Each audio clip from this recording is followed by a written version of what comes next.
Have you ever wondered about the fact that Davy Jones, an enigmatic and fearsome figure, emerged from the shadows as the legendary captain of the Flying Dutchman, a ghastly ship that sailed eternally, cursed to roam the seas? His origins were steeped in sorrow and tragedy, his heart entangled in a tale of love, betrayal, and eternal damnation. Once a man, Davy Jones was a sailor deeply in love with the sea goddess Calypso. Their affection was all-consuming, filled with passion and an unbreakable bond. However, the fates conspired against them, and Davy Jones, driven by grief and anger, carved out his heart and placed it within the fabled dead man's chest. With his heart locked away, he became the cursed captain of the Flying Dutchman, bound to ferry the souls of the deceased to the afterlife for all eternity. Davy Jones's appearance reflected the horrors of the deep.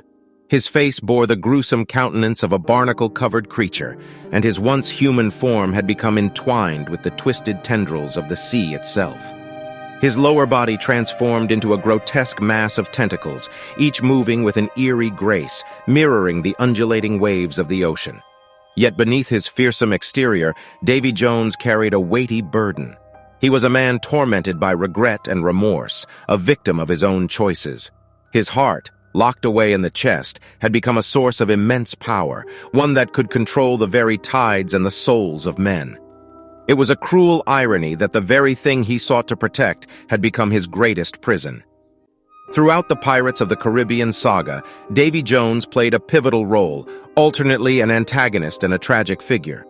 He struck fear into the hearts of pirates and sailors alike, his monstrous visage serving as a dire warning of the perils that awaited those who dared to defy the seas.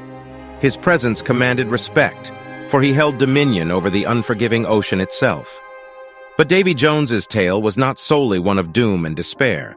In his interactions with the pirate Captain Jack Sparrow, Davy Jones's complex nature was revealed. He possessed a conflicted soul, torn between loyalty to the dark powers that bound him and the remnants of his own humanity, buried deep within the depths of his cursed heart. As the story unfolded, Davy Jones's journey became a quest for redemption. He sought to free himself from his eternal servitude, longing for the day he could be reunited with Calypso and find solace in the embrace of the sea that had both blessed and cursed him. It was a desperate battle against his own monstrous nature and the forces that conspired to keep him imprisoned. In the final moments of his tale, Davy Jones found redemption in a noble sacrifice. He fought alongside those he once considered enemies, defying the very nature of his cursed existence. In that act, he reclaimed his humanity, his face transformed back into the visage of a man, albeit one scarred by a lifetime of anguish. Davy Jones's story serves as a cautionary tale, a reminder of the consequences that befall those who surrender to darkness and the destructive power of one's own choices. Yet it also reveals the resilience of the human spirit, the capacity for love and redemption even in the face of insurmountable odds.